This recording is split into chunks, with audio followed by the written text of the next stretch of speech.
There's a certain silence around money that only an empath understands. Not the silence of peace, the silence of guilt.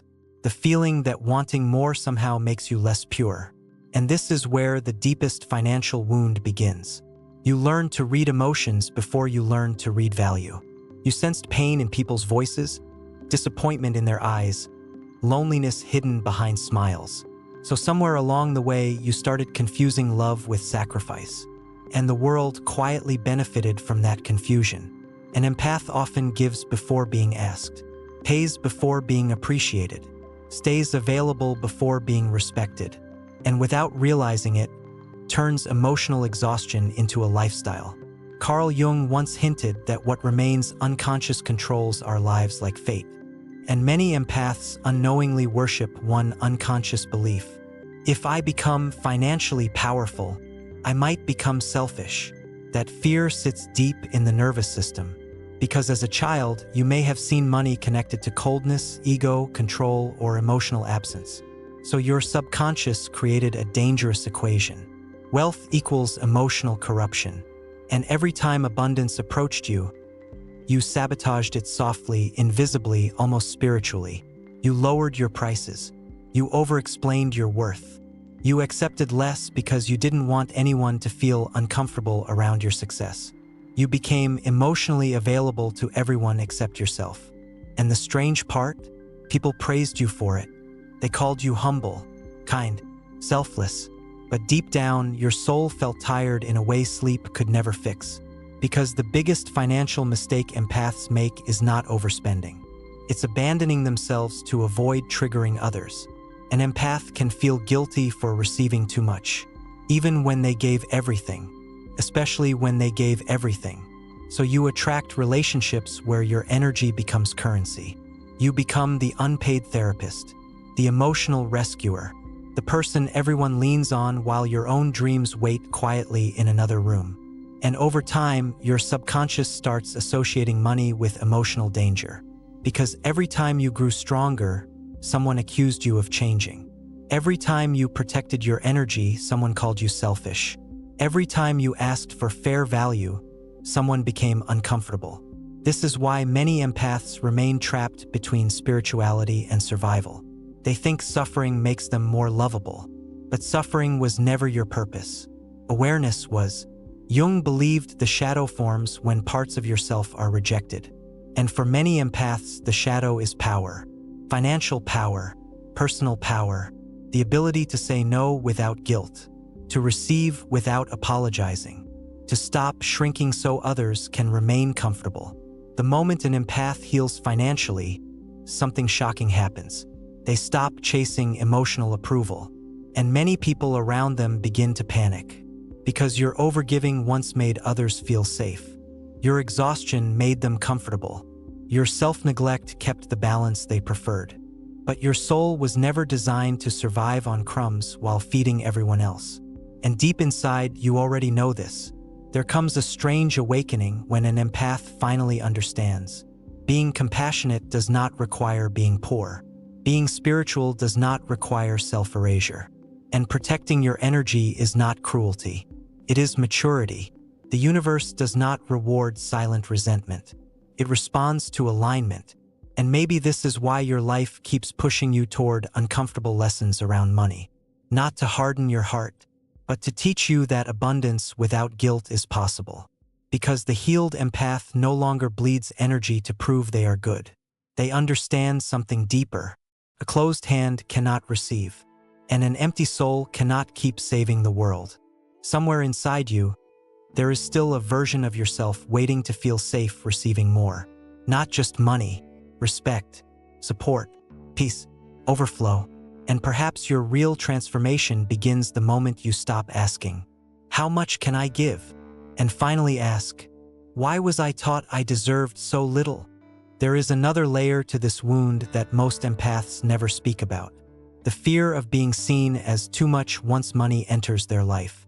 Too ambitious, too confident, too powerful. So they unconsciously remain small enough to stay emotionally acceptable. You can feel this pattern when opportunities appear. A better career, a larger audience, a chance to finally earn what your energy deserves. And suddenly your body becomes tired, distracted, uncertain.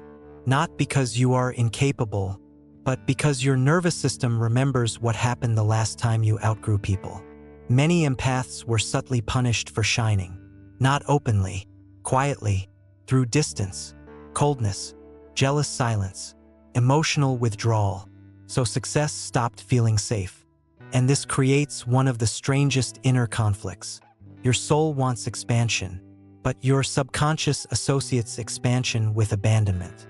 This is why some empaths remain trapped in cycles of almost launching, almost charging more, almost leaving toxic environments, almost choosing themselves. The mind says, I want abundance, but the body whispers, abundance will cost me love, and the body always wins until the wound is seen. Carl Jung believed that people do not resist change because they fear the unknown. They resist because the unknown threatens the identity they built to survive. And many empaths built an identity around being needed. If nobody needs you, who are you? If you stop rescuing everyone, what remains? If your suffering disappears, will people still feel connected to you? These questions haunt the empath in silence. So money becomes emotionally complicated, because financial freedom threatens the old identity. The exhausted healer, the self-sacrificing friend, the endlessly available soul who never asks for much. But healing changes your frequency in ways people can feel, and not everyone will celebrate it. Some people loved your light only when it burned for them. Some people admired your kindness only when it came without boundaries. Some people felt safe around you only when you doubted your own worth. This realization can break an empath's heart. Because you never wanted relationships built on imbalance. You simply wanted connection. And yet, one of the greatest financial awakenings happens when an empath understands this. Poverty is not proof of purity. You were not born to struggle endlessly just to remain spiritually acceptable. You were not meant to confuse emotional exhaustion with purpose. There is a hidden arrogance in constantly overgiving. Not cruelty, arrogance. The unconscious belief that you must carry everyone because nobody else can. And eventually, life humbles the empath through burnout. Because your soul was never asking you to save the world. It was asking you to stop abandoning yourself inside it. Notice how many empaths feel uncomfortable receiving support without immediately giving something back. Compliment feels suspicious. Help feels heavy. Generosity feels unsafe. So they overcompensate emotionally until receiving no longer feels vulnerable. But this creates energetic imbalance. You teach people that access to you requires no reciprocity. And over time, your spirit begins to feel invisible. The deepest financial mistake is not simply undervaluing your work. It is believing your value must be earned through suffering first. This belief destroys dreams quietly, not through failure, through delay. Years pass. Talents remain hidden. Ideas stay trapped inside notebooks and late-night thoughts. And the empath watches others build lives they secretly know they were capable of creating too. Not because they lacked intelligence. Not because they lacked gifts. But because they kept waiting for permission to take up space. And the universe rarely sends permission. It sends mirrors. People who trigger your scarcity. Situations that expose your self-neglect. Moments where your resentment finally becomes impossible to ignore. These are not punishments. They are awakenings. Because eventually the empath reaches a breaking point where survival no longer feels noble. Where constantly giving feels empty instead of meaningful. Where being emotionally needed no longer compensates for feeling spiritually drained. And in that moment, something ancient inside you begins to rise. Not greed, not ego, self-respect. The kind that no longer apologizes for wanting stability.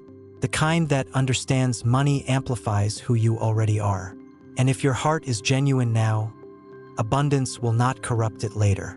It will simply remove the chains from a soul that spent too long surviving on emotional crumbs. There is a moment every empath eventually reaches. Quiet moment, usually late at night, when the distractions fade and the soul finally admits something painful. I have spent more energy protecting others from discomfort than protecting myself from depletion. And suddenly, your entire life begins to look different. You remember all the times you accepted less because you didn't want to seem difficult. All the moments you said, "It's okay," while your spirit slowly broke underneath the words. All the opportunities you talked yourself out of because visibility felt emotionally dangerous. Empaths rarely fear hard work. They fear judgment. They fear becoming the target of projection. Because sensitive people feel emotional tension like electricity in the body.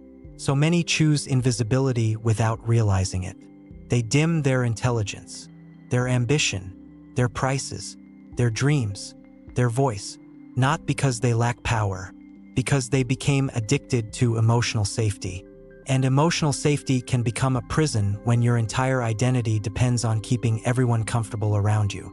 Carl Jung spoke about individuation, the process of becoming your true self rather than the self others expect. For the empath, this journey becomes terrifying the moment money enters the picture. Because wealth changes dynamics. People begin revealing hidden emotions around you.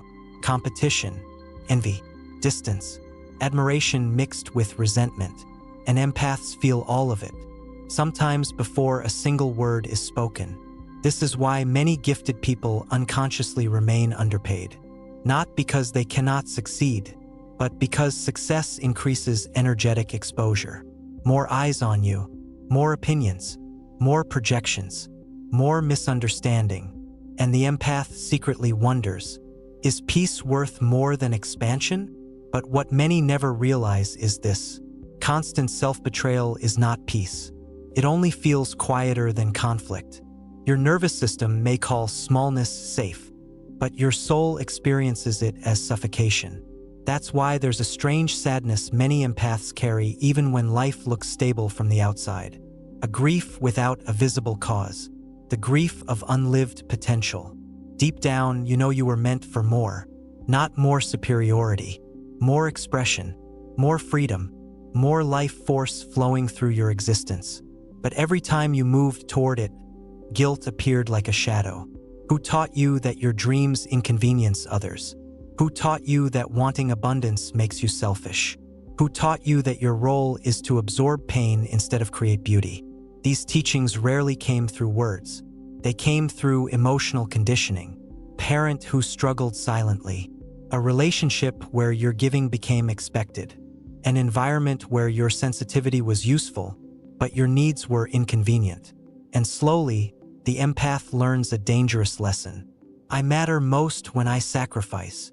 This belief becomes the hidden architecture of financial suffering. Because when sacrifice becomes identity, abundance feels emotionally unfamiliar.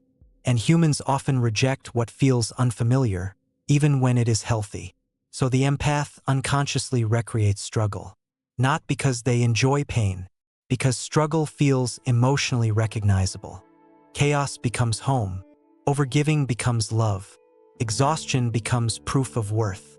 Until one day the body begins resisting. You feel tired all the time, emotionally detached, uninspired. Not because your soul is weak, because it is exhausted from carrying identities that were never truly yours. The truth is, many empaths were never taught how to receive without guilt. So even when life offers abundance, they tighten emotionally instead of opening. And the universe notices tension, not as punishment, as reflection. You cannot hold prosperity while secretly believing you deserve depletion. The subconscious will always defend the identity it trusts most. That is why healing your relationship with money is never only about finances. It is about self-permission. Permission to stop shrinking. Permission to be seen without apologizing. Permission to charge fairly. Permission to rest without earning it first. The healed empath understands something that changes everything. Boundaries are not walls. They are instructions for how your soul deserves to be treated. And once this realization enters your nervous system, your entire reality begins shifting. You stop chasing emotionally expensive connections. You stop explaining your worth to people committed to misunderstanding you. You stop leaking energy into places where reciprocity never existed.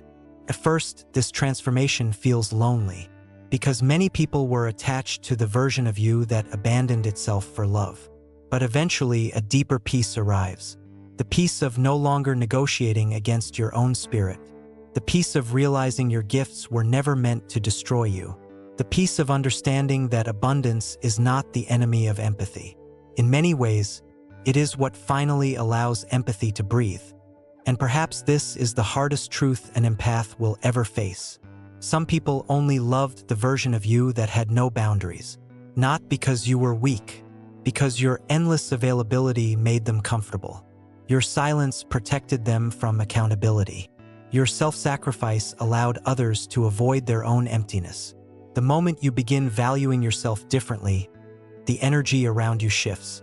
Conversations feel strange. Certain people become colder. Some disappear completely. First, it hurts. You wonder if becoming stronger has somehow made you less loving. But that is the old conditioning speaking. The same conditioning that taught you to confuse emotional starvation with humility. Real love never asks you to destroy yourself to prove your heart is pure. And slowly, the empath begins understanding something sacred. You were never meant to carry everyone. You were meant to carry consciousness. There is a difference. One drains the soul, the other awakens it. Carl Jung believed that enlightenment does not happen by imagining light, but by making the unconscious conscious. And maybe your financial struggle was never truly about money. Maybe it was the unconscious fear of your own power. Because power changes things. It changes who has access to you. It changes what you tolerate. It changes how you speak, choose, and exist. And the wounded empath fears this transformation because they still associate power with disconnection. But healed power feels different. Feels calm, grounded, quiet, like finally coming home to yourself after years of emotional exile. You stop over-explaining. Stop apologizing for your standards. Stop trying to save people committed to remaining unconscious. And strangely, this is when your energy becomes magnetic. Not because you became harder, because you became whole. The greatest financial mistake all empaths make is believing their sensitivity requires self-denial. But sensitivity was never your curse. It was your compass. Your intuition was trying to warn you every time your soul felt drained around certain people. Every time your generosity became expected instead of appreciated. Every time your spirit whispered, "This is costing too much," while your mouth still said yes. And now, perhaps for the first time, you are beginning to listen. Not to fear, not to guilt, to yourself. There is a version of you waiting on the other side of this awakening. A version that no longer sees abundance as betrayal. A version that understands receiving is part of the natural flow of life. A version that no longer needs to suffer in order to feel spiritually worthy. And when that version finally emerges, something extraordinary happens. You stop attracting people who only feed on your light. You stop begging for emotional reciprocity. You stop surviving on tiny moments of validation. Because you finally realize your energy is sacred, not infinite. The healed empath does not close their heart. They simply stop placing it into hands that only know how to consume. And maybe this entire journey was never about becoming rich in the ordinary sense. Maybe it was about recovering the parts of yourself you traded away for acceptance. Your voice, your value, your boundaries, your peace. Perhaps abundance begins the moment you stop asking the world for permission to exist fully. And maybe tonight, somewhere deep inside your subconscious, a quiet door has finally opened, not toward greed, not toward ego, but toward freedom. If some part of this story felt strangely personal, perhaps your soul was meant to hear it today. Share your thoughts below. I'd truly like to know what resonated with you most. And if you're on this journey of awakening, healing, and understanding the empath mind, subscribe and walk this path with us. Thank you for watching.